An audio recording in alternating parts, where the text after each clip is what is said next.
Voilà, déjà ça c'était pour les nouvelles. On va pouvoir du coup maintenant passer au deck du coup du viewer hashtag Shadow.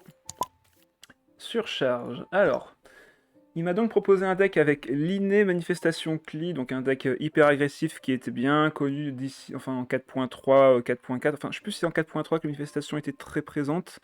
J'ai un doute sur sa date de sortie, mais en tout cas la composition 1 électro et 2 pyro, c'est clairement une composition très très puissante du début du TCG qui a fait quand même beaucoup peur à d'autres. Alors, allez, j'en ai plus. Oh, mais s'il te plaît, Shadow, reste poli, s'il te plaît, dans les commentaires. Merci à toi. Bonsoir Smart Ghost, et qui prend encore un abonnement, c'est gentil à toi. Par contre, tu viens d'arriver au moment où je dis qu'il n'y aura pas beaucoup de live la semaine prochaine, donc t'auras peut-être dû attendre un petit peu. En tout cas, merci à toi pour l'abonnement de niveau 1. Je sors le RNX pour mon dernier match au Castel, si tu as envie. Un RNX, pour rappel, ceux qui ne savent pas, c'est... bah, il a mis en dessous, c'est Raiden Xiangling Naida. C'est un deck extrêmement fort, on va dire, sur le plan des dégâts, vu que tu enchaînes très facilement les déchaînements élémentaires. Mais il y a juste un tout petit point faible avec Raiden, c'est actuellement la carte anti-déchaînement qui est celle-ci, ancienne bataille, qui vous enlève une charge ulti et vous retarde votre carte, enfin votre déchaînement de Raiden, et vous ralentit dans votre stratégie, mais généralement on a des cartes pour contrer ça avec généralement Presse Astrologique ou même Tian Langue de Fer, mais dans ce cas-là il faut prévoir le coup. Ah RIP MDR, mais bon l'abonnement il est plus pour toi que pour moi. Ah, c'est gentil à toi Smart. Du coup, pour revenir sur la composition du deck, on va présenter les personnages vite fait. Donc, Linné, un des meilleurs pyros ici dans le TCG. Alors, attaque normale, inflige 2 points de dégâts physiques. Sa compétence, enfin, sa deuxième attaque normale, qui est également une flèche postiche, qui va faire donc 2 points de dégâts pyro cette fois-ci, et invoquer un chapeau félinois. Tout en lui accordant un cumul de fantasmagorie. Donc tout se pose avec Linné sur cette capacité à créer des chapeaux félinois et de la fantasmagorie. Donc les chapeaux vont faire 1 point de dégâts en fin de tour et ont 1 tour d'utilisation, mais peuvent être cumulés 2 fois. Et également la cumul de fantasmagorie, c'est très simple, quand il fera sa compétence, Linné infligera 1 point de dégâts en plus et se soignera de 1 point de vie pour chaque cumul. Donc plus vous avez de cumul, mieux c'est, sachant qu'il peut en avoir que 3 au maximum. Mais également, quand il lance cette attaque normale renforcée, si le personnage a 6 PV ou plus, il subira 1 point de perforation, et les dégâts de perforation, pour rappel, ce sont des dégâts obligatoires, vous ne pouvez pas les esquiver avec du bouclier ou toute autre source de protection. Vous serez obligé de vous les prendre. Sa compétence qui fera donc 3 points de dégâts pyro, tout simplement, mais qui est augmentée grâce à la fantasmagorie, donc il peut monter jusqu'à 6 points de dégâts et 3 points de soins, ce qui est quand même plutôt pas mal. Et son déchaînement élémentaire qui pour 2 charges et 3 dés pyro fera donc 3 points de dégâts, invoque un chapeau et augmente le cumul de fantasmagorie de 1 point. Donc c'est son attaque normale, mais en beaucoup mieux. Plus de dégâts, pas de dégâts de recul, et il récupère tous les cumuls et le chapeau félinois. Ensuite, la manifestation du tonnerre, donc un des personnages électro les plus redoutés en termes de puissance, vu qu'il a dû être nerf quelques fois, disons-le. Donc son attaque normale fait donc un seul point de dégâts électro, c'est un peu comme les mages catalyseurs. Sa foudre conflictuelle qui fait donc pour 3D électro 3 points de dégâts au personnage adverse, affecté par un paratonnerre. Donc la paratonnerre, c'est la compétence spéciale, enfin la passive plutôt de la manifestation qui, quand on commence le début du tour, va mettre sur le terrain une détection de foudre, qui est donc une sonde de foudre, et cette sonde de foudre, c'est très simple, elle va donc mettre un paratonnerre au premier adversaire qu'il va attaquer. Donc si celui-ci fait une compétence, une capacité telle quelle, vous allez donc lui mettre un paratonnerre qui va donc augmenter les dégâts de 1 de la compétence de la compétence de la manifestation. Ça peut être aussi également la source de dégâts du déchaînement élémentaire, mais on va voir ça juste après. Sachant que si aucun personnage n'a de paratonnerre sur lui, ce sera donc ce sera donc le personnage actif qui prendra bien évidemment les dégâts. Au secours, pas l'oiseau électro. Ah si si si. On va jouer ça vu que c'est Shadow qui nous l'a demandé pour ce soir. Et justement, son déchaînement élémentaire pour 2 charges et 3 dés électro, donc inflige 2 points de dégâts électro et invoque une prison tonitruante. La prison tonitruante fera quant à elle 3 points de dégâts électro, mais comme la compétence visera le personnage qui a un paratonnerre s'il y en a un, et du coup pourra potentiellement augmenter les dégâts de 1. Donc voilà pour la manifestation, elle a un très très gros burst, enfin un très très potentiel de burst, et généralement ce qui se passe c'est que vous commencez avec l'inné ou Klee, vous mettez du pyro à l'adversaire, celui-ci fera une capacité pour se défendre ou attaquer, il se prend un partenaire, et du coup peu importe ce qui se passe ensuite, vous allez sur la manifestation, vous lancez sa compétence, et vous êtes sûr de retoucher cette personne et de faire du coup une surcharge. Voilà, grosso modo c'est ça la stratégie de base. Et maintenant Klee qui est catalyseur, point de dégâts, enfin attaque normale, 1 point de dégâts pyro. Sa compétence, 3 points de dégâts pyro et accorde une étincelle explosive au personnage. Cette étincelle permet à Klee de dépenser 1 dé pyro en moins sur son attaque normale si vous avez des dés pairs, donc une attaque chargée. Mettant son déchaînement élémentaire pour 3 charges et 3 des pyros, inflige 3 points de dégâts pyro et crée une fleur bombardier sur le terrain adverse. Donc cette fleur c'est très simple, quand l'adversaire fera du coup une capacité, il se prendra se prendra pas 1 mais bien 2 points de dégâts pyro à celui qui est actif. Nombre d'utilisation 2, donc potentiellement 4 points de dégâts pyro, très facile à placer. Donc voilà pour les personnages. Pour ce qui est du deck, on va donc jouer 2 fois la carte d'aptitude de l'inné qui donc augmente les dégâts pyro de 2 si l'adversaire a déjà du pyro sur lui. Et cet effet fonctionne à la fois sur les compétences de l'inné, mais également sur ses chapeaux félinois. Donc en fin de tour, si le chapeau tape un ennemi qui a du pyro, l'effet est quand même considéré actif. Donc vous ne ferez pas 1 mais 3 points de dégâts. Sachant que bien sûr c'est qu'une seule fois par manche. Donc soit l'inné, soit les chapeaux. Forcément, dans un deck agressif, on retrouve les boucles d'oreilles du parieur pour prendre 2 dés omni quand on prend un kill. La carte d'artefact récompense de la troupe dorée qui diminue le coût de 1, la carte d'aptitude ou la compétence d'un personnage si celui-ci est resté en retrait à la fin d'un tour. Donc vous l'équipez généralement un personnage en retrait en fin de tour, et au tour suivant, vous gagnerez du coup un cumul qui réduira de 1 le coût de votre compétence élémentaire. Dans les decks agressifs, on aime bien avoir une petite bibliothèque, donc ici ça nous permettra de relancer nos dés si jamais on a un lancer un peu terrible. Et je sais que j'en ai connu des lancers terribles pendant les castels que j'ai fait hier et aujourd'hui. 2 fois le chef Mao pour combiner avec donc les plats qu'on a ici, hein. Donc il va réduire le coût, il va nous rendre un dé quand on lancera un plat, et il nous en piochera un la première fois qu'on en jouera un. Donc ça peut nous permettre de recycler notre deck et de générer des dés à chaque tour avec nos plats. L'île fiable évidemment pour récupérer les dés vacants et potentiellement piocher 2 cartes et récupérer 2 dés omni sur le tour suivant. Le gant blanc et le pêcheur pour augmenter nos dégâts grâce au nettoyage qu'il va créer dans notre deck. Comme c'est un deck agressif, on joue également vent nouveau de liberté pour attaquer 2 fois quand on prendra un kill, donc potentiellement faire une double surcharge et ainsi vaincre l'adversaire sans qu'il ne puisse rien faire. Double personnage pyro dit résonance élémentaire feu tissé, ainsi que la carte flamme de la ferveur qui augmentera nos dégâts de réaction pyro de 3 sur notre prochaine action. Donc très bon, effet très puissant qui est au centre de la stratégie des decks surcharge. La relève pour réduire le coût de dés de 1, la stratège pour piocher 2 cartes, le pas encore perdu qui peut nous permettre de récupérer un déchaînement élémentaire quand on prendra un kill sur nous, et qui du coup nous fera potentiellement gagner grâce à ça. Donc c'est vraiment la carte du retournement de situation. 2 jeux en charge pour les déplacements rapides, et dans les plans on retrouvera bien sûr beignet lotus, pizza champignon pour nous soigner, œuf au plat de Teyvat pour amener un personnage à la vie et potentiellement prendre un kill sur l'adversaire grâce à ça. Et également un poulet tandoori pour monter nos dégâts de compétence de 2 sur le tour. Voilà, donc le deck a l'air en soi très solide, hein, là-dessus, hein, c'est du deck très agressif comme on les aime. Et je propose de tester ça dès maintenant. Ah, c'est bon. Alors, Ayato, Yoimiya et Xingqiu. Pourquoi pas, il y a une bonne synergie entre eux. C'est juste que Ayato, même aujourd'hui, est pas trop joué, alors que pourtant, il y aurait un beau potentiel de dégâts. Alors... On peut garder ça avec la relève, on peut garder ça ici, ça on va pas le garder en main de départ. Ok, chef Mao, l'île fiable. Ça me paraît pas trop mal. Il peut s'enlever l'élément avec Xingqiu, donc c'est un peu chiant, mais c'est lui qui commence. Est-ce que je commence avec Klee du coup plutôt? Non, on va commencer avec Klee. On va commencer avec Klee. Devine ce que mon adversaire avait joué comme deck maintenant que la game est finie. Qu'est-ce qui se jouerait en ce moment? J'ai pas trop d'idées en vrai. Qu'est-ce qui pourrait être joué par un adversaire que t'as à one shot? Il joue le deck Bennett Apôtre et Cube Electro. Ah! Donc t'as Renix et tu l'as déboîté à une grosse vitesse. comme tu fais une double attaque grâce au déchaînement de Xiangling, tu peux facilement contrer les morts entre guillemets de l'adversaire, donc effectivement oui, c'est plutôt pratique. On va commencer avec une attaque de flèche postiche. L'adversaire a donc ici le paratonnerre qui était appliqué grâce à la sonde de foudre, donc bien sûr la sonde de foudre ne fonctionne qu'une fois par tour.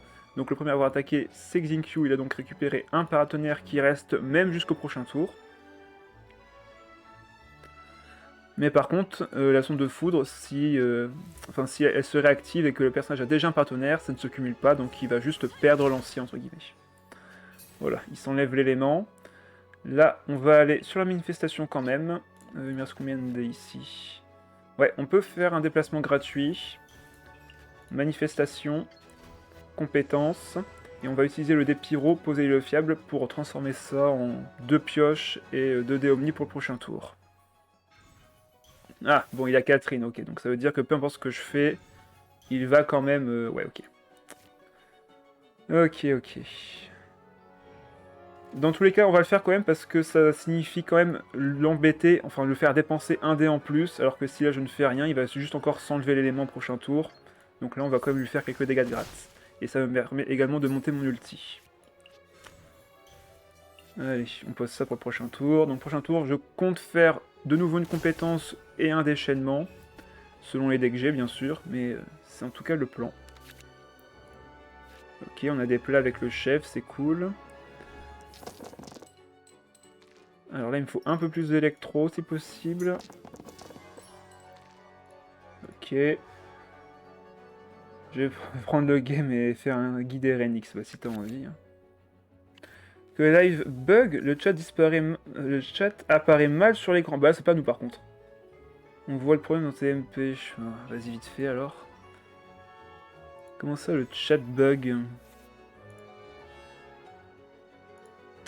Ah, alors attends, est-ce que c'est... Bah non. Non, je vois pas trop où est le problème. Bon, je regarde ça après. Là, je suis en game, on verra ça après. Là, je peux lui mettre 4 et faire des dégâts de zone. Mais je peux pas encore le tuer. Ce qui est quand même assez dommage. Après, on pourrait faire une attaque normale pour pas activer justement le proc du paratonnerre. Et ensuite faire la compétence. Comme ça, je peux mettre les boucliers du parieur sur lui après. Il a encore 3 dés restants, il pourra donc pas lancer d'autres attaques. Ouais, on va faire ça du coup. On va faire ça. Attaque normale.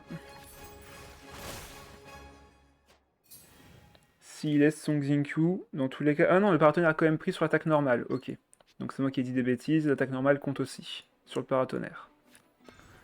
Ok, déplacement rapide. Est-ce qu'il a un dé à économiser? Il a 2 personnages hydro, donc il peut avoir accès au dé hydro.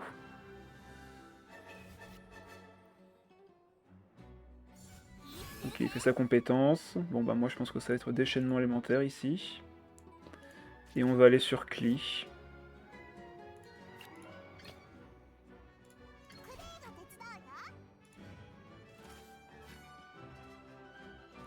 Pourquoi j'ai... Je sais pas pourquoi j'ai fait ça, mais je suis allé directement sur Klee, j'ai pas compris. Je pense que je suis fatigué déjà.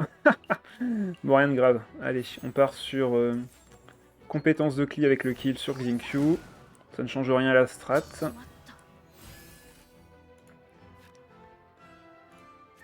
Comme ça, on peut appliquer le pyro aux adversaires et faire un gros burst avec la manifestation, sûrement au prochain tour. Klee n'ayant pas d'éléments sur elle, elle est assez tranquille.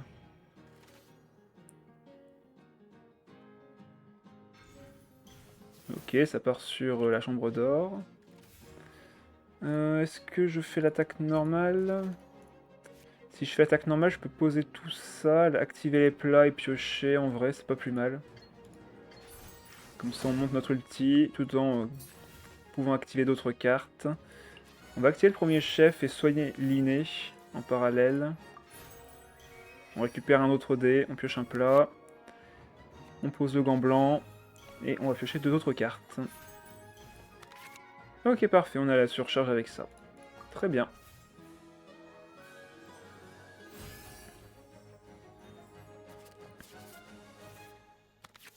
Deuxième chef.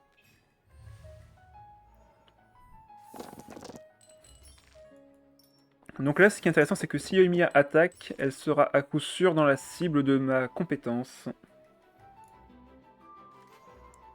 Et donc on pourra lui faire un énorme burst avec la résonance pyro. Un screen plus détaillé, mais que tu regardes en fin de game. Oui, je regarde ça après. Donc là, on se prend l'évaporation, 6 points de dégâts au total. Ça pique un peu. Si je tank l'attaque normale, il me fera que 3 max. Donc en vrai, autant activer. Comme ça, si Klee survit, on peut faire un déchaînement inter qui peut faire plutôt mal. Oh, on a même ça d'ailleurs. Du coup, on partirait sur une attaque normale d'abord. Et après, déchaînement élémentaire si tout se passe bien. Yoimiya, pendant ce temps, elle tape pour rien, entre guillemets, vu que ses dégâts seront vraiment réduits. Et dès qu'il n'y aura plus d'épée de Xingqiu, ben, il n'y aura plus vraiment de burst à faire. Et on sera tranquille sur notre manifestation ou sur notre liné. Ce qui est quand même plutôt pas mal. Tiens d'ailleurs Shadow, si tu veux m'aider à voir un peu le problème de plus près, vas-y mets un petit message comme ça dans le chat que je vois un petit peu ce qui se passe, tant que je suis concentré dessus. Tu mets un petit coucou, un truc un peu bête. Ah oui, je vois, ok, le chat est relevé au milieu. Qu'est-ce que c'est que ce truc? Effectivement, il y a un problème avec le chat, c'est bizarre, j'avais pas ça avant. Étonnant. On va retirer les 2 plats qui sont ici. Faire le déchaînement. Relever au milieu et couper à moitié sur le message de 2 lignes ou plus. Mais, ok, d'accord, super. Le test chat qui est en PLS. Attendez, on va faire un truc simple, on va l'enlever. Et on va mettre l'ancien chat. Allez hop, comme ça au moins ça règle le problème. Ah, et du coup, il m'a pas attaqué. D'accord. Bon, ben, on va faire fin de manche là-dessus. Klee a fait son taf. On va laisser prendre les dégâts. Et on achèvera avec la manifestation et l'inné.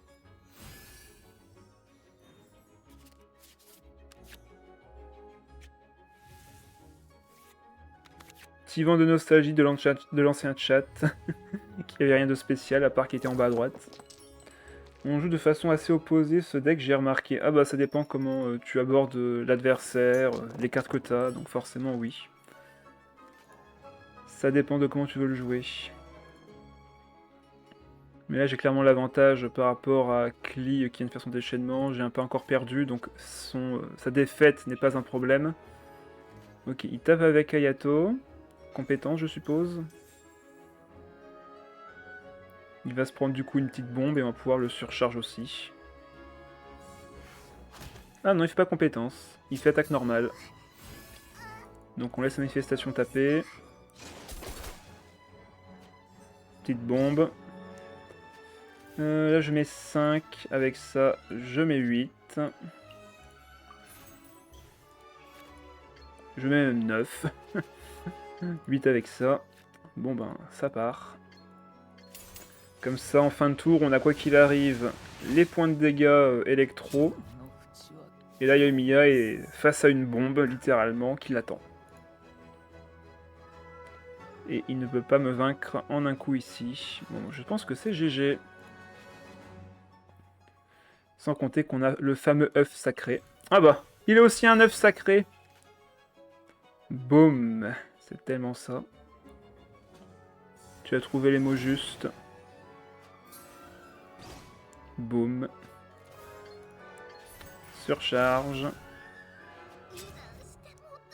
Et s'il nous laisse finir le tour, on va ramener Klee à la vie. Nous auto c'est gagné tellement. Allez, on ramène Klee à la vie pour montrer que nous aussi on avait un œuf. On récupère 2 dés, mais c'est pas grave. Boum. Allez, 1-0. Petite game des shows.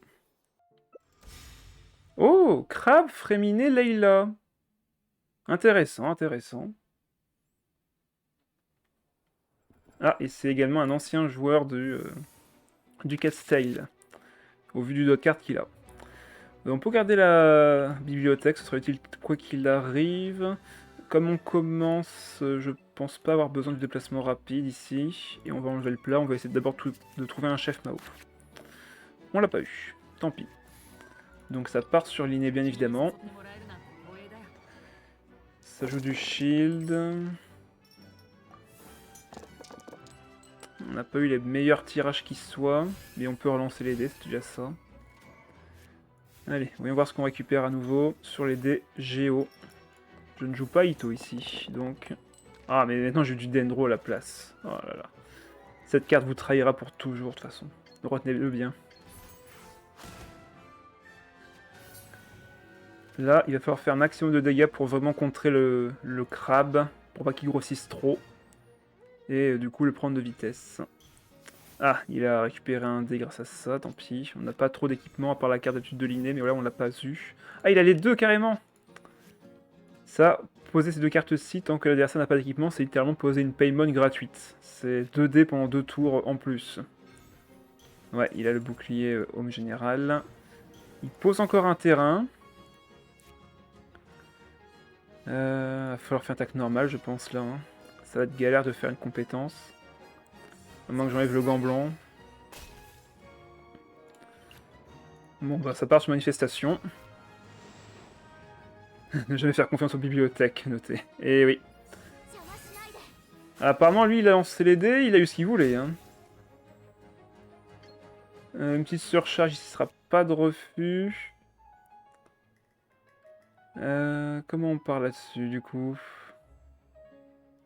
Est-ce que je finis le tour sur Cli, un truc comme ça? Je pense pas. Hein. On va mettre la pression. Là, je peux déjà faire 6 si je fais la compétence, en vrai. On va mettre ça sur l'inné. C'est lui qui sera le plus efficace. Est-ce que j'aurais besoin de ces plats-ci? Je pense que oui. Il faudrait mieux que je les conserve. Donc ça va partir sur attaque normale.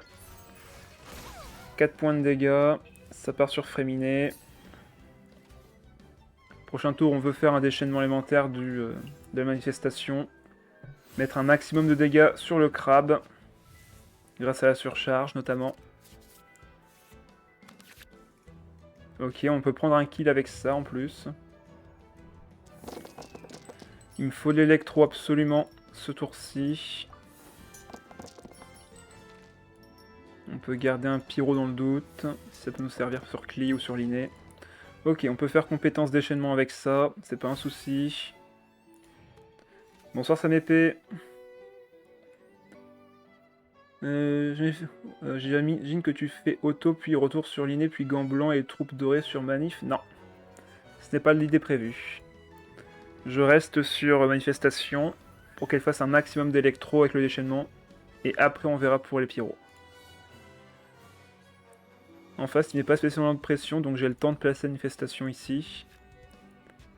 Mais si elle était menacée par un gel, par exemple, là, oui, je serais revenu sur l'inné. Il fait 2. Là, je peux lui mettre 6. Je peux lui mettre 6, et malheureusement, je peux lui mettre que 7, enfin que 8 avec le plat. Mais ça reste quand même de très très bons dégâts. Ouais, on part sur compétence à nouveau.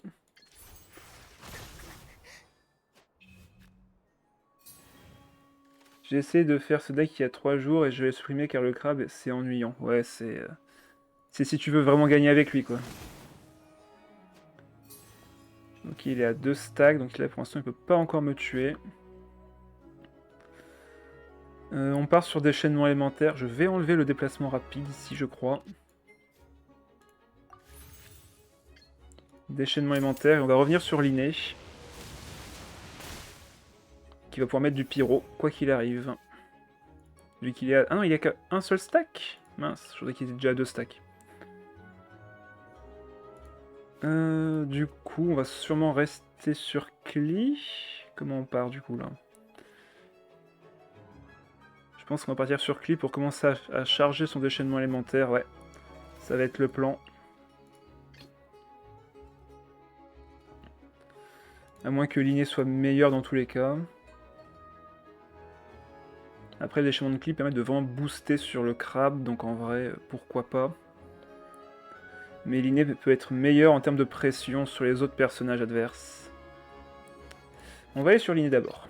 Ah non, autant aller sur Klee vu que Linné aura le boost du troupe doré qui va réduire son coût de la compétence. Donc Klee est meilleur. Allez. Ok, il joue Elaine. Il va sûrement faire son déchaînement avec sa Layla et du coup on pourra la vaincre avec Klee. Et forcer le switch sur Fréminé. Il a 11 de bouclier, ça passe encore, il va passer normalement à 13 avec son home. Ah, qu'est-ce que c'est que ça?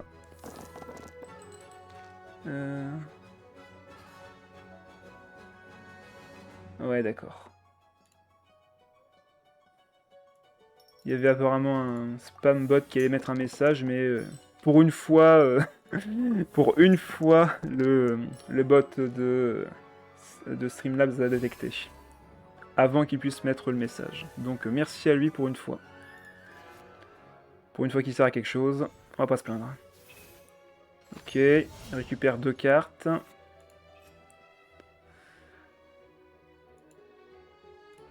On a du dé. Ah. Bien essayé Shadow, bien essayé, je te le valide quand même. Et voilà la preuve. Mais oui, effectivement, le Jid était ban aussi. C'est fou quand même. Ah, ok, il va... Il va déchaînement. Ah non, du coup, il va pas déchaînement, il va juste compétence. Ok, du coup, je peux forcer... Bah non, du coup, il va forcément perdre son bouclier, donc ça ne change rien. Allez, on met ça sur Klee. On met 5, on récupère 2 dés. Comme il est sur Fréminé, il va soit devoir switch, mais dans ce cas je le renvoie à nouveau sur Fréminé, mais là il va forcément attaquer, je pense. Il a 4 de stack, donc il peut faire une attaque qui va faire 2 et 2 à nouveau. Et qui coûte que 2 dés. Comme quoi, tout se goupille. Attends, il met un... Il met un 1000 litres. Mais pourquoi? Ça sert à rien. Il va récupérer un dé, mais il va pas pouvoir attaquer après. Pourquoi il met un 1000 litres? Terrible. Bon bah encore 2 dés de plus. Encore 2 dés de plus, et du coup bah, là on a assez de dés pour faire attaque normale, déchaînement élémentaire. C'est parfait. Ah oui, comme j'ai pas les dés pairs, forcément ça marche pas, donc on va juste récupérer un dé là-dessus. Comme ça on est pair. Attaque normale. Il pioche. Déchaînement élémentaire, comme ça il va bien casser son shield à chaque fois qu'il va attaquer. Du coup on peut limite garder Klee en vie comme ça, et aller sur Linné. Vu qu'il a déjà 2 stacks de la troupe dorée, bon ben... Pas besoin de plus. Et là si on récupère sa carte d'aptitude, ça serait le feu. Littéralement. Ah on l'a pas eu. On n'a pas moyen de faire le feu. Hélas. Ce qui serait cool, c'est de pouvoir aller également sur la manifestation pour faire vraiment des surcharges élevées. Ouais, on va mettre le feu. Là, on a 2 dégâts de plus ici. Il se prend 4 points de dégâts rien qu'en attaquant. Donc en vrai, on est pas mal. Bon, il se met un plus de shield. Donc là, il est à 18 points de vie au total. 14 si on enlève les boucliers. Ça promet. Ah, ok. Alors, il met son Pénilotus, sauf que ça sert à rien, vu que c'est d'abord le shield de gauche qui protège. Donc tant que je vais pas enlever ces 12 PV ici, le shield ici ne marchera pas. A voir si par contre le shield de Beniotus prend sur le... sur la bombe de Klee. Donc là, boum. Ouais, les 2 points de shield du bouclier ont été cassés. La prochaine attaque qu'il va faire par contre va faire un peu plus mal vu qu'il va faire une fonte. Autant mettre un maximum de dégâts en vrai. Est-ce que j'active le plat maintenant? En vrai, oui. On peut activer le plat maintenant, vu qu'il n'aura plus qu'une seule action derrière. Donc là, pour 1 dé... Voilà, je lui ai mis 8 points de dégâts. Il est passé de 12 à 4. Donc là, soit il fait son déchaînement, soit il refait sa compétence. Et nous, derrière, on va sur la manifestation.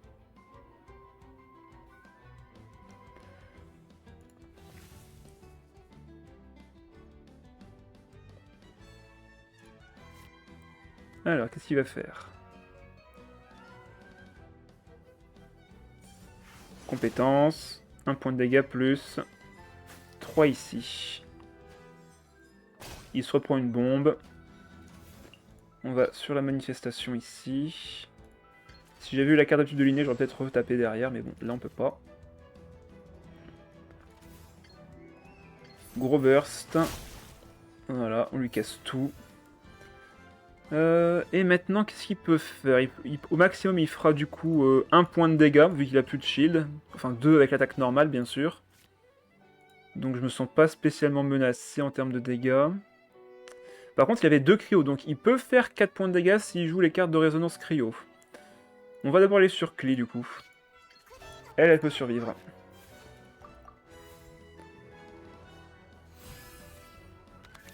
Ok, on a un déplacement rapide maintenant. On n'a pas touché les cartes d'habitude de l'inné, ni même nos surcharges de résonance. Donc là, pour l'instant, je veux dire qu'on manque de dégâts. Malgré tout ce qu'on a fait, on n'a pas eu les dégâts potentiels maximales de notre deck. On n'a surtout pas beaucoup pioché. On n'est même pas à la moitié du deck, alors que lui est un peu plus loin que nous. 5 cartes de différence. Mais ce joueur-là, j'ai déjà affronté... Oui, de toute façon, on a affronté tout le monde au moins une fois. On est tellement peu nombreux sur le TCG que tout le monde se connaît. Clairement. Tout le monde se connaît. T'as fait une game similaire avec Manifagro et Sinocrab. J'ai bien sûr gagné, évidemment, évidemment. Il y a des chances que j'ai déjà affronté, oui.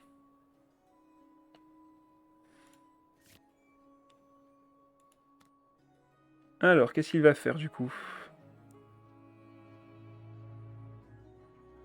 Il peut lancer... Ah bah il fait son déchaînement. Pour me faire une grosse AOE, mais bon, ça va pas faire spécialement beaucoup de dégâts. Donc là, on va partir sur une compétence. On met à 1 de shield, du coup il va faire 1 dégât. Enfin, 3 vu que ça fait une fonte. Tout le monde est extrêmement low HP. Et là, je pense qu'on peut faire un déplacement rapide. En vrai, je fais combien de dégâts avec la manifestation ici? 3 et 6 normalement? Ouais, ça doit être ça. 3 plus 2 plus 1, ça fait 6. Voilà. Ça fait 5 parce qu'il y a le bouclier, mais ça fait bien du coup 6 points de dégâts au total. Bien joué! 2-0. Ah, bon bah la revanche. Ah là là. C'est rare qu'on refasse des games comme ça contre contre d'autres joueurs qu'on a déjà affrontés, parce que d'habitude je laisse le temps avec la prévision, mais là, bon bah tant pis. Allez, on veut des compagnons, on veut des équipements, on veut de la pioche, c'est très bien. On recommence pareil. On va voir si lui, ce sera pareil aussi. Ok, là les dés sont un peu meilleurs. Merci pour le GG. Ok, on a 3 dés à relancer avec la bibliothèque. Pour l'instant, on a un start quasiment similaire. À part que là, il a... Enfin, c'est moi qui ai l'initiative cette fois-ci. On va voir si on récupère du pyro, on va voir si on récupère de l'électro avec les dés en trop ici. Oh là là, c'est beau. Ah, c'est beau ça. Allez. Attaque normale améliorée. On part sur manifestation, on fait un maximum de dégâts. Ah, il a déjà son équipement. Ok, ça pose beaucoup de cartes. C'est un pas super vivant le TCG sur EU, on dirait, j'ai une impression de déjà vu. Ah ouais. Ce n'est pas qu'une impression malheureusement. Bon bah là on retourne sur manifestation. Et on finira le tour avec sûrement le chef à poser. Ah, bon. Ok, il se protège, mais ça ne changera rien à mes plans. Compétence. 3 points de dégâts malgré la protection. Et on pose le chef. La pioche c'est cool, mais le chef, lui, par contre, une fois qu'il est posé, il est forcément rentable sur les tours suivants. Alors... Ah, on a la carte de l'inné. Ça change. Ça change, ça change. Allez, on veut du pyro d'électro. Ok, 3D, comme tout à l'heure, allez. Ah, pas terrible. On n'a pas eu de plat, donc on peut encore piocher à la limite avec ça. On peut forcer le crabe à rentrer sur le terrain ici aussi.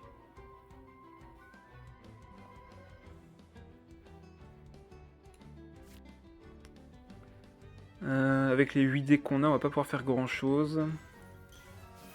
Le pas encore perdu, on va le garder évidemment.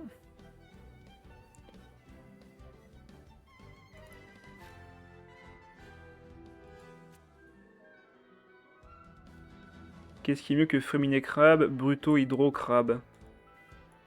À voir, mais effectivement, oui, hein, le Bruto est pratique pour temporiser un maximum avec son déchaînement élémentaire. Après, est-ce que c'est vraiment opti? Je ne saurais dire, vu que normalement il faut du gel avec lui. Donc si tu la combines avec Leila, peut-être. Il y a une Mia Bruto Crabe, je sais pas trop en vrai. Ça reste à débattre. On partirait pas déjà sur de la pioche, voir ce qu'on récupère. Deuxième carte de l'inné.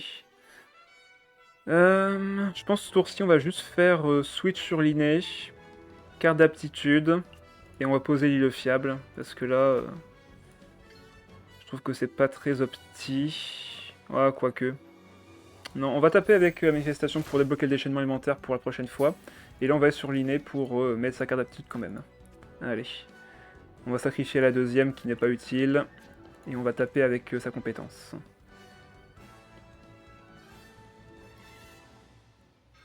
Ok, pose Elaine. Pour ceux qui ne connaissent pas, Elaine, elle vous permet de dépenser un dé en moins sur une compétence que vous avez déjà lancée. Du moins pendant le tour. Donc là, elle met du bouclier. Donc si elle veut, là, elle peut remettre du bouclier derrière. Donc ce qu'on va faire, c'est simplement de aller sur l'inné. Et là, elle peut refaire un bouclier pour le rendre encore au crabe. Donc c'est plutôt optimisé de sa part, en vrai. Ah non, il va sur l'inné, sur Fréminé, pardon. Ah oui, c'est vrai que ça coûtait moins cher d'aller sur lui. Donc, let's go. Carte d'aptitude. Une autre flèche postiche. Et donc là, il va se prendre un seul point de dégâts, vu qu'on a déjà fait les points de dégâts en plus juste avant. Quels sont les dés à l'île fiable? Piocher, je peux faire ça au prochain tour, c'est pas un problème. Et après, on fera notre déchaînement élémentaire et on aura du coup 3 points de fantasmagorie sur l'inné. Donc un potentiel burst de 6 points de dégâts sur sa compétence.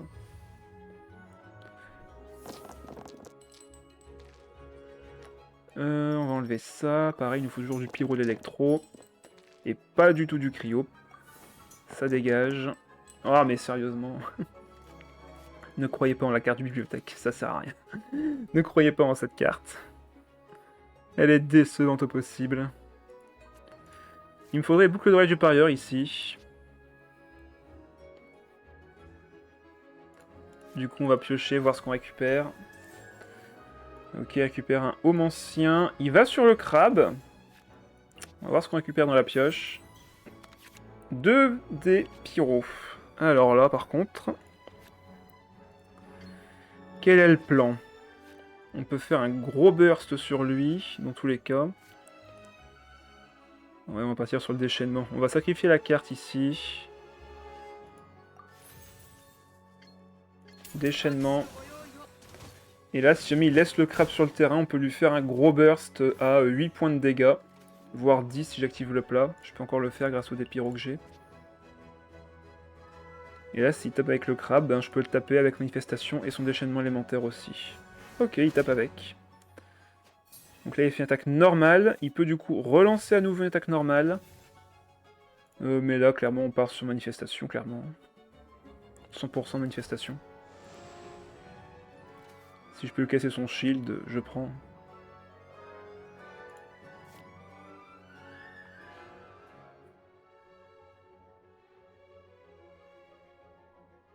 Compétence avec un des pyros. Pas sur ce tour-ci, en tout cas. Pas sur ce tour-ci. Ok, il met du soin sur Fréminé. Combien de victoires? Bah là, on est à 2-0, 3-0, 2-0. Déchaînement tous les jours ici. Ça va mettre un maximum de burst, c'est-à-dire ça va même tuer Fréminé. Ça fait 5, hein, on est d'accord. Bon, on va sacrifier un des pyros, malheureusement, tant pis. Hein. Je peux pas sacrifier ces autres cartes ici, donc ça va être le dé pyro qui va partir. Pour me donner un dé électro, déchaînement.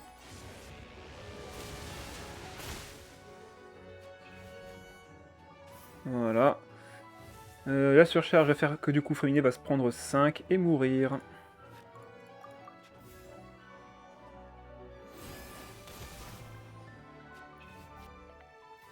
Et du coup le crabe revient. Voilà, on a fait tout le tour du groupe adverse. Ah, les boucles de l'intérieur qui arrivent que maintenant. Terrible. Bon là le crabe n'a que 7 HP. Ce qui est plutôt faible, disons-le. Allez, donne-moi du pyro électro. Ah, le jeu qui est pas, qui est pas sympa hein, pour autant de lancer de dés. Normalement, je suis censé en avoir beaucoup plus. Hein. Bon bah ok, il va sur Layla en espérant qu'elle survive, mais malheureusement, ce ne sera pas le cas.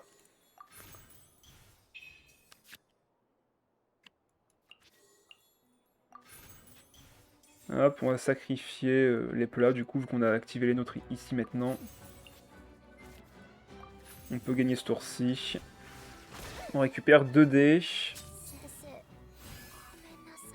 Et grâce au dé pyro et la réduction de dés grâce aux troupes dorées, là, on peut refaire un dé en plus. Et faire extrêmement mal.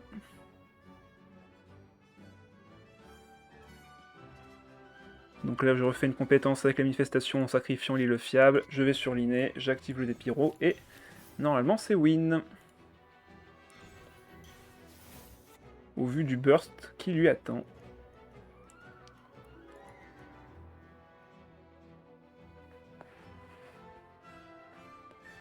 L'avantage d'un deck comme ça contre un crabe, c'est forcément qu'on est extrêmement agressif et du coup, ben, il n'a pas le temps de vraiment créer du bouclier de son côté. Allez, ça dégage. Il a que 1 point de bouclier, il a plus que 2 dés, il peut refaire une compétence, mais ça fait que 1 point de dégâts. Et là, avec ses 9 HP, il pense être à l'abri, mais pas du tout.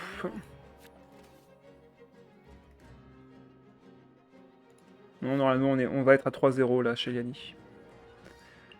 Allez, fait fin de tour, j'active le dé pyro.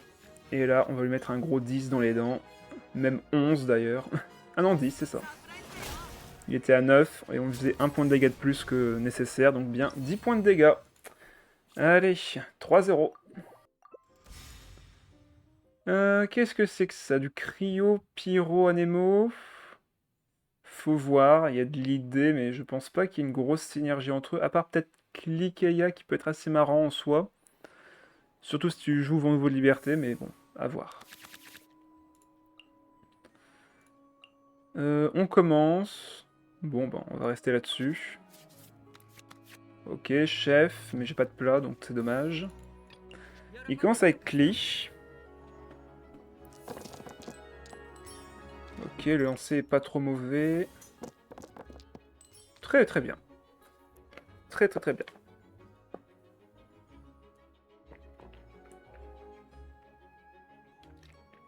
Petite gorgée d'eau. GS Friend, bonsoir à toi. On est à combien de victoires? Et je pense que là, chez Yanni, elle a la réponse parfaite. On va voir si on récupère quand même la carte d'aptitude de l'inné ici. Non, dommage. Allez, l'attaque flèche postiche. On va sur manifestation, on lui fait une belle surcharge. On se prend un peu de dégâts quand même.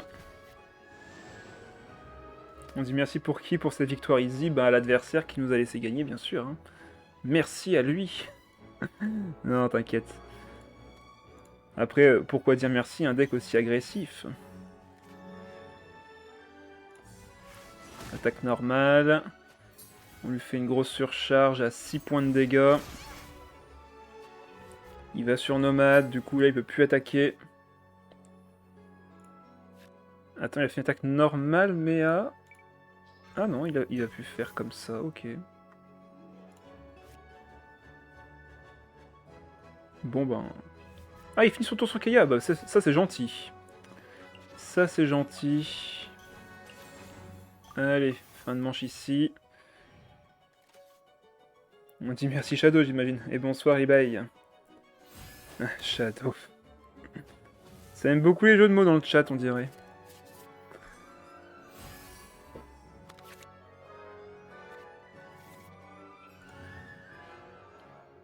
Alors... Ok. Un dé Omni. Allez, encore un dé électro, s'il vous plaît. Au moins un dé électro. Bon, un dé Omni en plus, je crache pas dessus.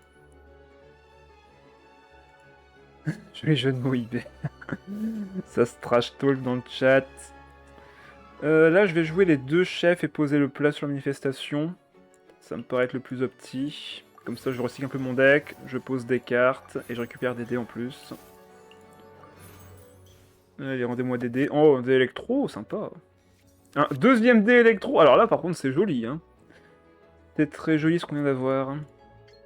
Donc là, on peut lui mettre 5.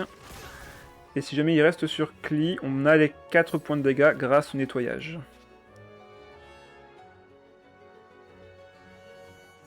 Ok, il attaque. Du coup, on a le point de dégâts manquant avec ça. Ah, on pouvait déjà... Ah bah oui, c'est vrai, on a mis une deuxième... Autant mieux, comme ça on peut faire le déchaînement élémentaire, ce qui est encore mieux au final. Allez, on peut mettre les boucles d'oreilles du parieur. On aura 2 dés pour se déplacer. Se déplacer et se replacer même. Donc là, l'adversaire n'a plus de pyro, sauf en faisant des dispersions. Ok, il va sur Keia. Pas encore perdu. Il peut faire compétence déchaînement du coup. Ok. Ah bah non, du coup il peut faire que compétence 2 fois. De ce fait, je pense qu'on peut aller sur l'inné, mettre le plat sur lui pour tanker la fonte. Et faire fin de manche. À moins qu'il fasse fin de manche avant moi, ce qui peut être gênant. Non, ok, il tape. Bah tant mieux. En vrai, tant mieux qu'il le tape.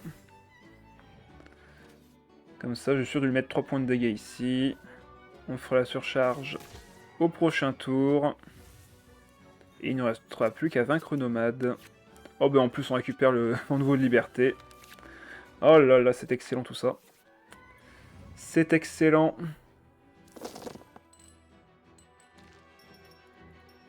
Juste dommage que c'est la manifestation qui doit prendre les kills pour activer le boucle d'oreille du parieur. L'inné ou l'inel? Breath of the Wild, ok d'accord. Allez, on active à nouveau. On lui met tout de suite là. Pour comme ça coûte que 2 dés ouais, au lieu de 3, ce qui est pas plus mal.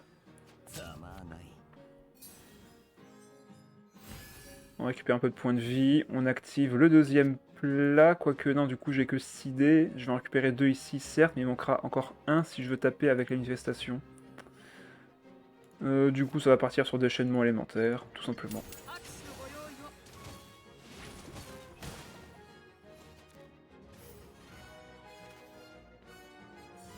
Il fait sa compétence. On va aller sur Cli du coup, pour pas qu'on se prenne d'attaque normale sur la manifestation, ni de compétences. Donc là, soit il refait une compétence pour... Ah ouais, il refait une compétence. Ah, le fumier. Il veut tuer manifestation, mais bon, ça ne change pas grand-chose à mon plan de base, en vrai, donc... ce n'est pas si grave. Bah du coup, fin de manche, et on fera un gros burst au prochain tour. Et bonsoir Enchen E. Ouais, attaque normale, il tue manifestation. Ah, il pourrait gagner si j'avais pas les dégâts, hein. Mais bon, on les a. On fait 3, plus 2, plus 1 ici. Donc, tout est bon. On a les dés qu'il faut.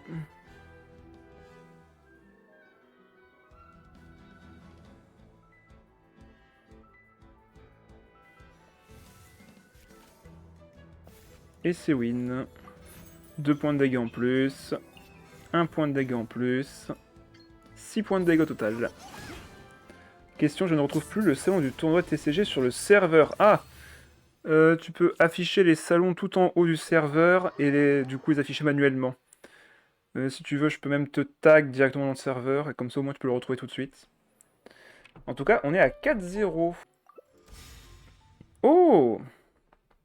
Manif chantre océanide. Full monstre. On va voir ça. On va voir ça tout de suite. Ok, gants blancs c'est cool. Boucle d'oreille, je risque d'en avoir besoin assez vite en vrai. On va retirer le reste. Ok, l'île fiable. On part sur l'inné, bien évidemment. Il part sur Océanite pour mes invocations. C'est dès que j'ai pu voir mon deck viewer New by Schwapo a été ton deuxième stream de deck le plus rapide, derrière le Pharaoh Fatui. C'est vrai que le Pharaoh Fatui c'était vraiment une dinguerie à l'époque. D'ailleurs, j'ai remarqué qu'il n'y avait pas de vidéos récentes sur YouTube. Tu as arrêté YouTube? Oui, pour l'instant, j'ai vraiment pas le temps de faire les rediffs et tout, donc ça va durer jusqu'au mois de... Enfin, jusqu'à fin septembre, et je reprendrai vraiment les VOD YouTube en octobre. Mais pour l'instant, là, j'ai vraiment pas la possibilité de le faire. Ouais, après, Shadow, il y en a qui regardent pas du tout YoLab, qui se concentrent que sur YouTube, donc ils sont pas forcément au courant. Donc je profite que tu poses la question pour le rappeler. Pour l'instant, il n'y aura pas de rediff sur YouTube pendant un temps. Et je redis également pour ceux qui n'ont pas été là en début de live, je ne vais pas faire de live la semaine prochaine en semaine. J'en ferai 2 gros live le week-end, à savoir le samedi et dimanche soir. On fera quasiment tout, hein, du Genshin, du ZZZ, du Star Rail.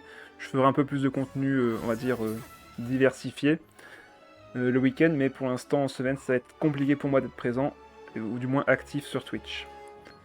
Alors, ici, donc il m'a mis 2 invoques à 4 points de dégâts toutes les deux. Je vous avoue, je suis pas bien là.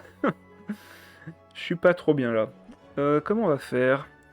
En vrai, le plan, ça serait de mettre l'île fiable, aller sur Clip pour qu'elle tanque les dégâts à la place des autres, et on va mettre les boucles d'oreilles du parieur sur manifestation. Mais là, je peux vraiment pas tanker tout ça.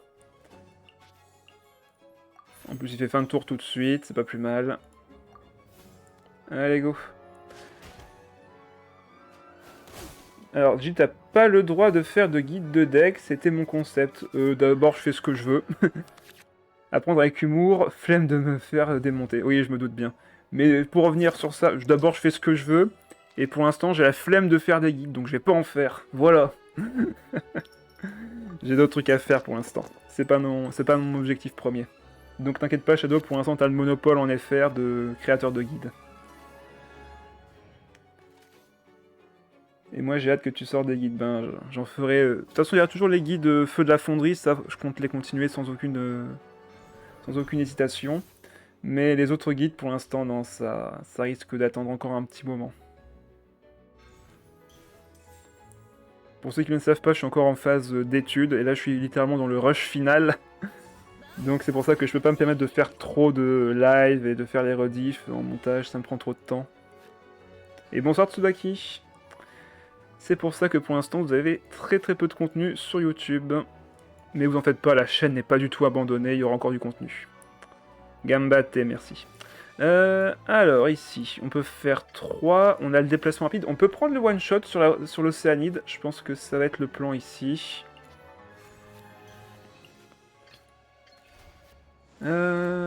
6 points de dégâts, on peut passer à 8 avec ça, donc on part là-dessus.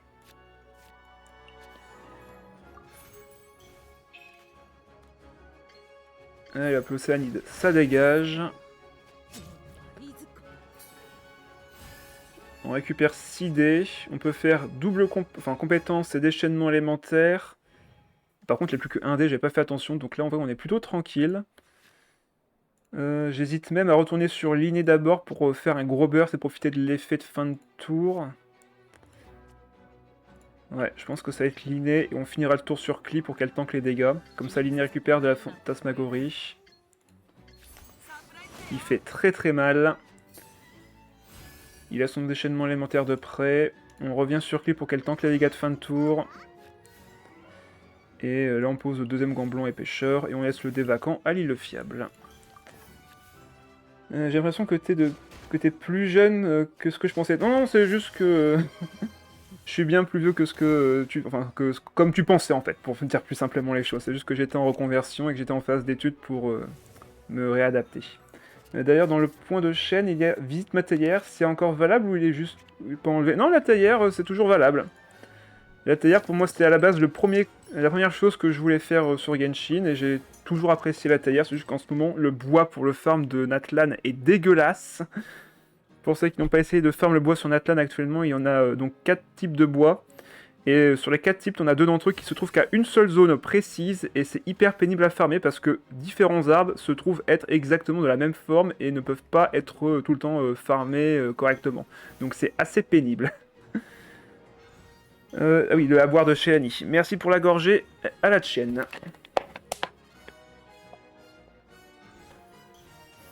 Hop.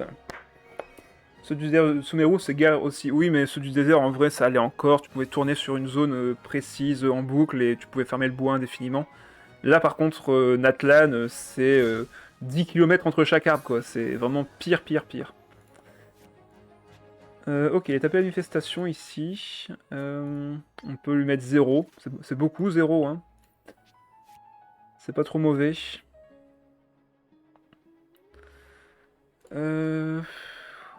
En vrai, là, il a la marque.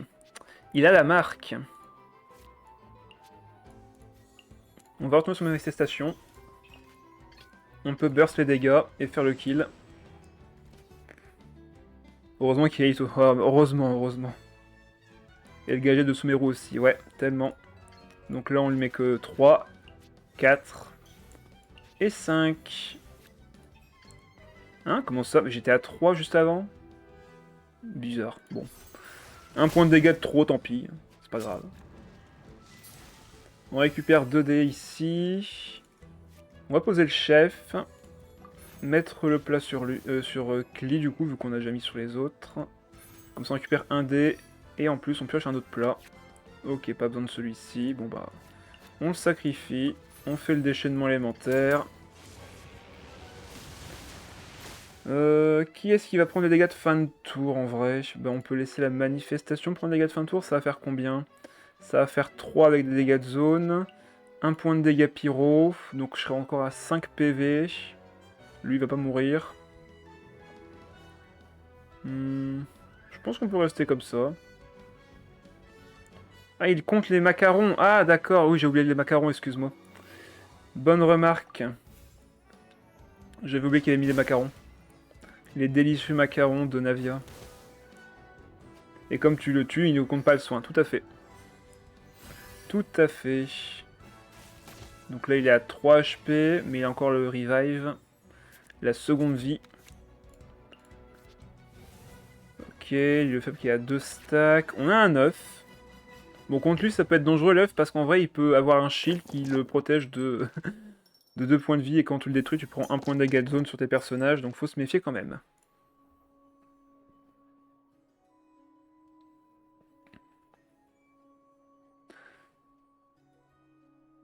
Tu penses que Yannick sera ton dernier guide de Holob, ne dis jamais que ce sera le dernier. Tu peux toujours avoir des surprises.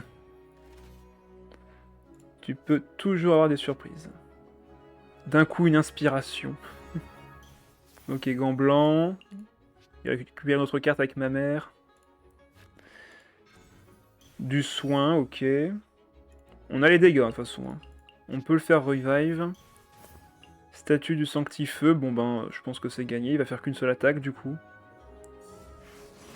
Sauf si la surprise, c'est que Yolab fait... Alors là, par contre... terrible. J'ai plus aucun contenu. Je perds tout. Allez, on va activer ça. On va enlever l'œuf. 5 points de dégâts. Il revient à la vie. On va surliner. On fait une surcharge et c'est gagné. Là, il doit faire fin de tour obligatoirement. Il n'y a plus de dés. Bon bah, le joueur d'en face qui n'était pas spécialement optimisé, je trouve. En tout cas, son deck ne paraît pas vraiment opti pour ceux qui le jouent. De ce que je ressens, en tout cas. Allez, victoire. Bah, 5-0. Ça aurait été expéditif. Ça aura été très très rapide. Ça choisit quel deck? Oh, bah, j'ai pris un peu tout ce qui me plaisait, moi. J'ai pris littéralement aucun deck méta, j'ai pris que mes decks à moi que j'aime jouer. Ah si, je dis aucun deck méta, mais je pense qu'il y en a quand même un que j'ai dû prendre qui fait partie des decks que j'ai beaucoup joué, donc pourquoi pas. Oh! Bonjour Zongli. Nice ice.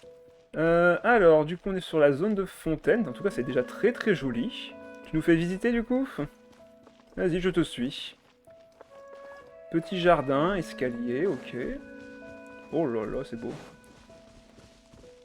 Les buissons, la fontaine, la petite lampe avec la table à thé, le portrait de Paimon. Manque plus qu'un albédo ici pour s'asseoir. C'est déjà très joli, rien qu'ici. Zone de la plage, mais style fontaine, ouais. Tu connais, j'ai pris Fatuizan, Razoroteka, Krabapote, Triple A, ouais, tu prends les decks avec lesquels tu te sens bien, c'est normal. Ah, ok. Zone d'accueil avec plein d'étoiles, je suppose que ça doit avoir une référence à quelque chose, peut-être une invocation, peut-être. Quand tu veux faire une invocation, tu viens ici et hop, tu fais tes vœux. Très joli.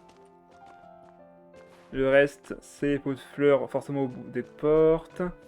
Une salle de bal. Ah, d'accord, ok. Donc c'est vraiment salle de danse. Faut le voir comme ça, ok. Bon, bah là, je pense que je mets une Lisa ici et je comprends tout de suite ce qui se passe. Même le Villette pourrait se mettre là en vrai. Ensuite, qu'est-ce qu'on a d'autre?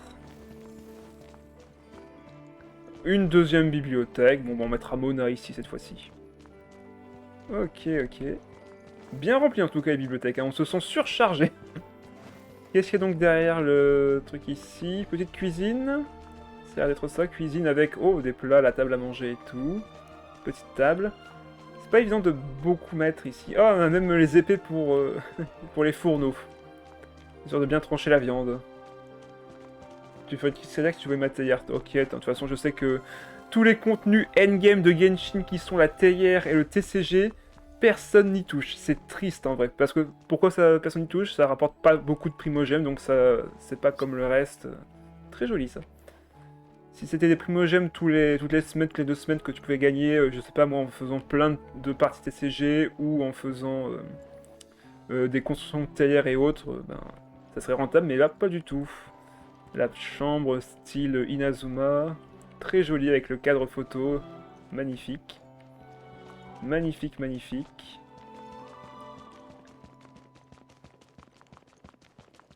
Tu vois comment je suis abonné au TCG, la théière c'est l'inverse. Ah là là. Belle vue sur l'ensemble de la scène avec, hop, la petite chaise pour s'asseoir. Très très bon choix. Très joli. Et la dernière salle du coup, qui est ben, une salle, le bureau, le fameux bureau de Tsubaki qui nous accueille ici pour nous recevoir. Ok. Ben c'est très stylé. Trop marrant son animation de plongeon à elle.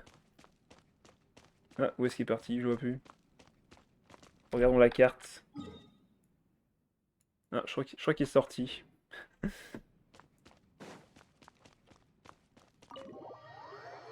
Ah, c'est tellement ça. En fait, tu résumes la plus grande partie de la théière. La théière, j'essaye, mais le bois au secours. Ouais, c'est tellement ça. C'est tellement ça. Ça, c'était surtout pré-update, donc je pourrais mettre plus. Ah oui, c'est vrai que maintenant, ils ont encore agrandi l'espace. Ils ont encore agrandi l'espace disponible.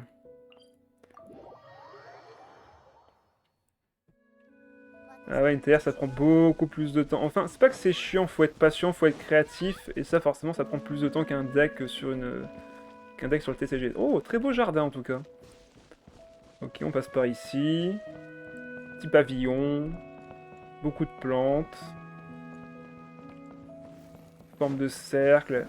La petite zone festive avec plein de tables.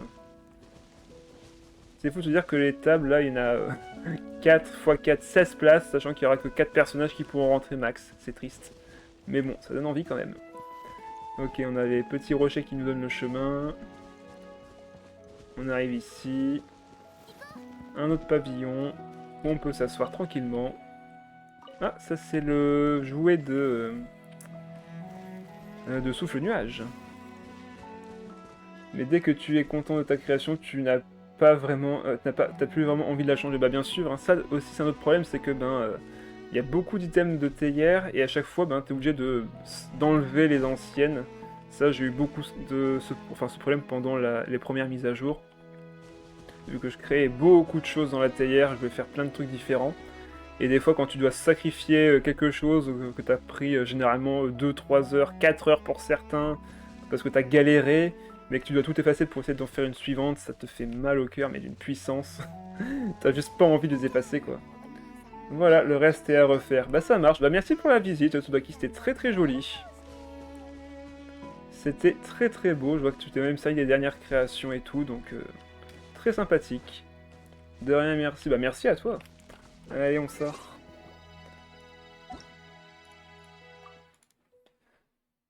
Ça veut dire que je vais enfin pouvoir mettre des trucs dans la zone de ma maison malgré le surélèvement? Oui. Oui, oui, oui, exact. C'est un 1,6 sur toutes les zones. Ouais, ils ont bien augmenté la taille pour mettre des items. Mais bon, au final, 1,6 fois, c'est pas encore non plus le plus haut qu'ils auraient pu faire. Mais en tout cas, c'est toujours bien. En vrai, là-dessus, on va pas se plaindre. Mais moi, ce que je veux dans la théière, c'est pas compliqué, hein, c'est des activités. Tout simplement. C'est ce qui crée les petits ajouts comme ça de mini-jeux et autres, pour ceux qui connaissent pas comment je fais ma théière de mon côté. Petit aparté sur ma théière, allons-y vite fait, hein, comme ça fait un peu plus de contenu, vu qu'on a été assez rapide. Regardez ça. Ah mince, je suis tombé du coup. Alors moi, ma construction elle est en hauteur. Ça, vous voyez, je ne pourrais plus le refaire aujourd'hui. Avec tous les patchs qu'ils ont fait, je ne peux plus refaire ce genre de construction. Donc là, si j'efface, il y a des chances que je ne puisse plus la faire. On va prendre vite fait Nomad Catching pour vous montrer un peu tout ça. Hop, Catching. Albedo, hop, classique. Voilà, donc là on a un petit parcours. Hop. Ah, j'ai raté. Bon bah tant pis, c'est perdu. J'ai raté le tremplin. Le float a été patché? Oui, on ne peut plus faire comme avant, il faut faire d'autres méthodes, mais il faut que je me renseigne. Et comme ça fait longtemps que je n'ai pas fait, je suis pas du tout au courant des dernières nouveautés. Mais tu ne peux plus faire les bugs comme avant, en toute facilité en tout cas. Il y a beaucoup d'autres trucs à faire. Hop, petit parcours, deviendra grand. Ah, j'ai raté mon saut. Hop. Ah, j'ai été trop loin. Non, vite. Hop. Hop. Hop. Ah, on voit le labyrinthe depuis ici d'ailleurs. Et hop. Ah, quand on est intérieur, bah ça risque pas d'arriver. Hein. Il y a peu de chances que ça arrive, même si ça me ferait très plaisir d'en faire, mais là, faudrait un jury composé des meilleurs. Faudrait des participants surtout aussi, en plus du jury. Et enfin derrière, faudrait le temps. Faudrait le temps, surtout ça. Ah, on voit toutes mes créations d'ici. Hein. Labyrinthe qui est là-bas, le parcours qui est ici. Toutes les plateformes volantes là, vous voyez, c'est hyper dur à faire maintenant.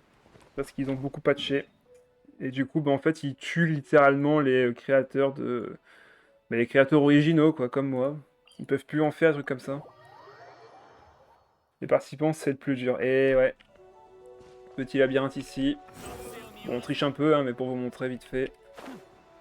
Réussir à parcourir tout ça. Le plus vite possible. Trouver le tremplin caché. Hop, et terminer la course ici avec les petits obstacles.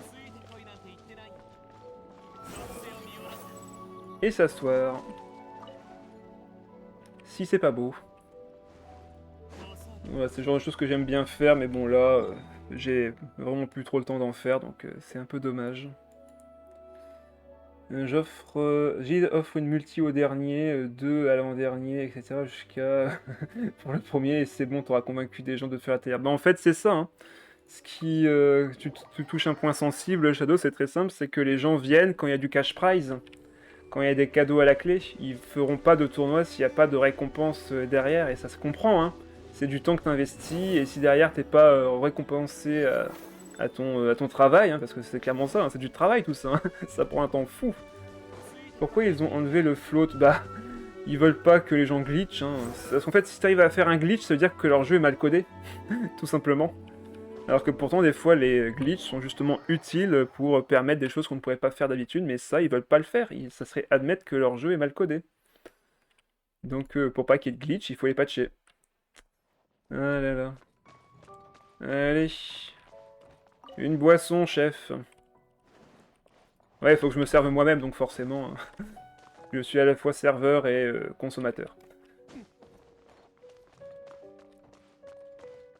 Pour ceux qui n'ont pas reconnu d'ailleurs, je sais plus si c'est celle-ci. Ouais, c'est celle-ci qui est la bannière de ma chaîne YouTube. C'est une photo que j'ai prise ici, dans cette création. Et pour le merge alors? Comment ça? Salut Sijwin, le fameux livre de l'event de la 4.8. Ils auraient dû la rajouter en feature. Bah oui, en fait, il y a un truc très simple qu'ils devraient faire, en fait, c'est tout con, hein. C'est vraiment tout con ce qu'ils devraient faire. Et l'exemple que je vais vous donner va vous dire, mais attends, pourquoi ils l'ont pas fait depuis le début? Vous allez voir ça tout de suite. Tu fais un tournoi de récompense potentiellement à la clé, puis tu donnes rien parce que c'était du potentiel. Bon bah du coup je fais ça, je vais non seulement me prendre des vagues de haine, mais en plus ils vont plus jamais revenir, donc ça serait un peu triste, en vrai on va éviter.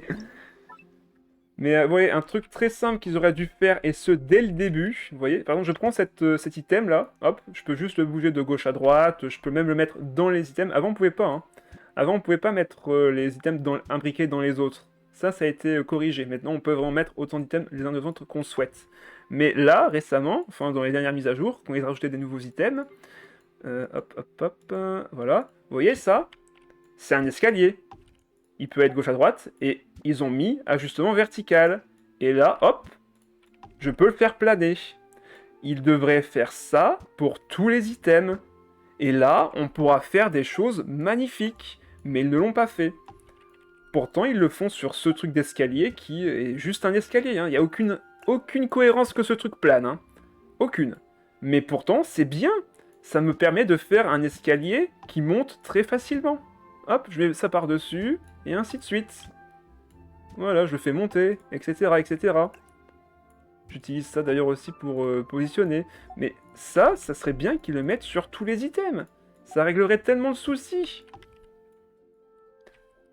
Et enfin, également, quand on parlait de trucs utiles, regardez ça. Qui a fait ça enfin, récemment, je veux dire. Il n'y a que moi qui fais ce genre d'activité dans ma théière.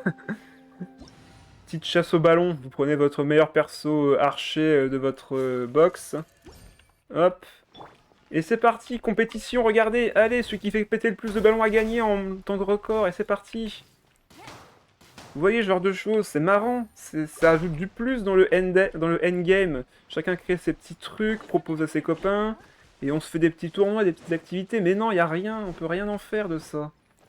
Ils en mettent pas assez. Du moins, ça poursuit pas. Quand j'ai commencé à vraiment poster à faire des posts OELab sur la théière, il y avait du contenu à littéralement tous les mises à jour. Littéralement, hein, j'avais vraiment beaucoup de posts à faire à chaque fois sur la théière. Aujourd'hui, ben, il n'y a plus rien. Le dernier truc qui a été rajouté, c'était quoi, à votre avis? Même moi, je sais plus c'était quoi le dernier truc qui a été rajouté dans les décorations. Plan de décoration, richesse durable, je sais plus, je trouve que c'est plan de décoration. Non, ça doit être dans décoration de base, du coup. Bah non, ça peut pas être plan de décoration de base. Ah, voilà, c'est là. Voilà, le dernier truc qui a été rajouté, c'est le trône des ronrons. Pour ceux qui se souviennent, c'était l'event avec les chats. Et le dernier truc avant l'event des chats, c'était le boom boom Bakudan avec les tonnes explosifs. Ça, c'était un truc en 3 points quelque chose. Enfin, il me semble que c'était en 3 points quelque chose, ou en début de la 4.0 peut-être aussi. Il faudrait que je revoie mes posts pour être sûr. Mais ça date d'il y a hyper longtemps. C'était le dernier item d'activité, appareil de loisir qui a été rajouté. C'est pour vous dire, ça date d'il y a hyper longtemps. Et ça, c'est pas une activité, hein, c'est juste un truc pour les chats. Donc ça vous montre à quel point ils s'en fichent de la théière en termes d'activité. Les gens, ils vont pas dedans. Donc pourquoi est-ce qu'ils mettraient des fonds dans un truc où les gens de toute façon ne s'amusent pas ou du moins ne font pas grand chose? C'est triste. Pourtant, quand ils ont rajouté les codes pour copier justement les répliques de théière, ça c'était une super idée, ça permettait aux créateurs de proposer leur contenu à tout le monde et de donner envie aux gens de faire leur théière. Mais ils ont pas fait assez, parce que maintenant que les gens ils voulaient faire leur théière, ils devaient avoir plein de matériaux, et pour avoir plein de matériaux, il faut farmer le bois. Et pareil, ça, ils mettent des zones avec le bois qui est hyper difficile à atteindre, qui est pas facile à accéder. Les fameux 50 bois par jour, ça sert à rien. Bon, bref, c'était juste trop compliqué pour... D'ailleurs, les nouveaux joueurs... Comment en parler de nouveaux joueurs qui vont maintenant devoir farmer tout le bois de tout le monde de Teyvat et qui ont juste pas le temps ou ni envie de le faire. Eux, ils vont voir des créations de théière magnifiques, mais ils pourront jamais les avoir, vu que de toute manière, ils ont pas les ressources. Ah là là, tu peux faire le float par glitch, please, si tu veux. Les ballons, j'essaye encore, sans succès, de battre mon propre record. Et ouais. Des décos de Natlan, j'ai repris Genshin en partie pour la théière. Ah, bah ça c'est cool en vrai, mais bon, je suppose que tu dû prendre un max de temps pour farm les matériaux et autres. Pour ceux qui connaissaient pas le bug enfin le glitch pour faire flotter une construction, hop, on prenait juste une plateforme volante, vous mettiez un bâtiment dessus par exemple, hein, ce que vous voulez, on s'en fiche, hein, vous mettiez quelque chose dessus, hop. Vous allez par-dessous, vous cliquez dessus, il faut le sélectionner, il faut que l'item soit sélectionné. Là, il n'est pas sélectionné, là, il est sélectionné. Vous allez en dessous, et vous cliquez dessus phonétiquement. Hop, et là, il flotte. Donc ça fonctionne toujours. Mais maintenant, si vous voulez faire les trucs vraiment compliqués à base de grosses constructions sur une plateforme, ça marchera pas. Le glitch qui permettait de le faire ne marche plus. On peut encore faire flotter facilement de cette manière les maisons en l'air. Comme ça, il faut juste une plateforme et regarder en dessous. Mais si vous voulez mettre ça en petite hauteur, vous pourrez pas, parce que vous pourrez pas vous mettre assez bas pour regarder en dessous avec la plateforme. Ou ce genre de choses. Ou si vous voulez mettre très très haut, vous pourrez pas non plus. Bref, il y a... Clique une seule fois, ça marche. Oui, mais moi je clique toujours frénétiquement pour être sûr que ça a bien enregistré. Il y a le sync. Comment ça? Utilise des mots que je comprenne, s'il te plaît. Hop, donc là, hop, je clique dessus, je valide, et effectivement ça marche. Voilà, comme ça vous avez vu. Tu mets les objets sous le sol. Ah oui, le fameux objet sous le sol aussi. Et tu peux le faire vers le haut aussi. Il me semble que enterrer les items dans le sol, là, ça va être galère. Hein. Il me semble qu'on peut plus le faire, les items dans le sol. J'avais fait un guide dessus il y a longtemps pour présenter comment enterrer les items dans le sol, mais ça ne marche plus. Si on peut, ah bah si ça marche encore. À voir, à voir. Bon bah si on peut encore, Tsubaki, moi ça m'intéresse parce que ça faisait longtemps. Ça faisait longtemps que j'avais pas vu comment faire. Au pire, tu me verras un lien d'une vidéo s'il propose encore des guides dessus. Ça me va. Ah, c'est vrai qu'il y a une nouvelle décoration de Natlan. Il est littéralement dans la théière que tu viens de visiter. Ah, que toi tu as mis. Ah, d'accord, donc t'as réussi à le faire récemment. Ça marche. Bah, c'est cool, ça veut dire que ça marche encore. C'est cool. C'est grand ça? Ah oui, c'est des grosses créations. Ah oui! C'est vrai que j'ai pas encore... Vous avez vu, hein, c'était encore en nouveau, donc j'avais pas encore cliqué dessus, mais oui, c'est... Ah oui, c'est massif, les décorations de Natlan. On va voir ça. Ah oui, oui, c'est vraiment des... c'est celles qu'on a dans le monde ouvert. Hein. Bon bah ça marche. Ok, on pourra peut-être faire des trucs de parcours avec ça, c'est cool. C'est très très cool. Pareil, ouais, ça c'est plutôt à taille plus réduite. Ok.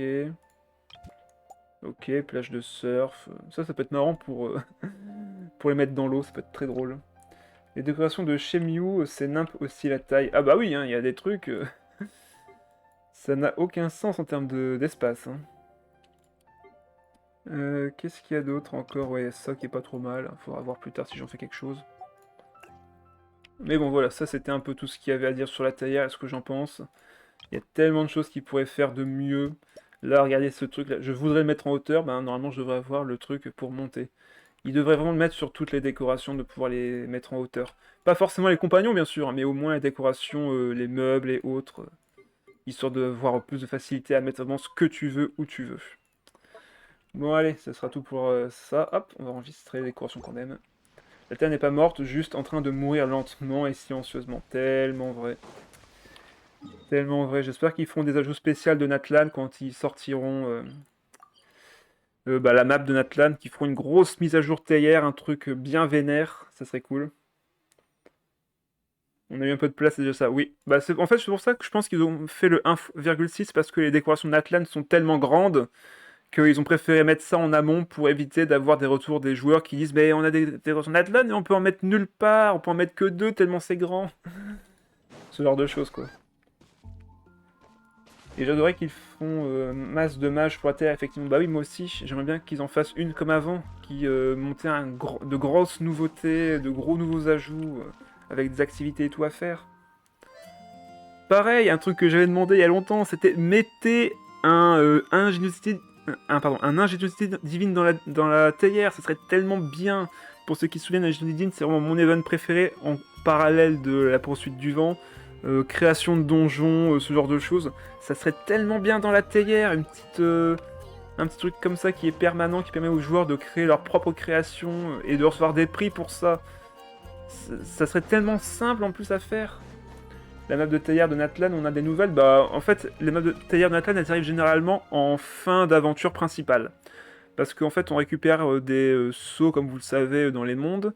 Et certains d'entre eux permettent justement de débloquer, ou du moins de récupérer l'item enfin, une sorte de clé pour accéder à ce monde.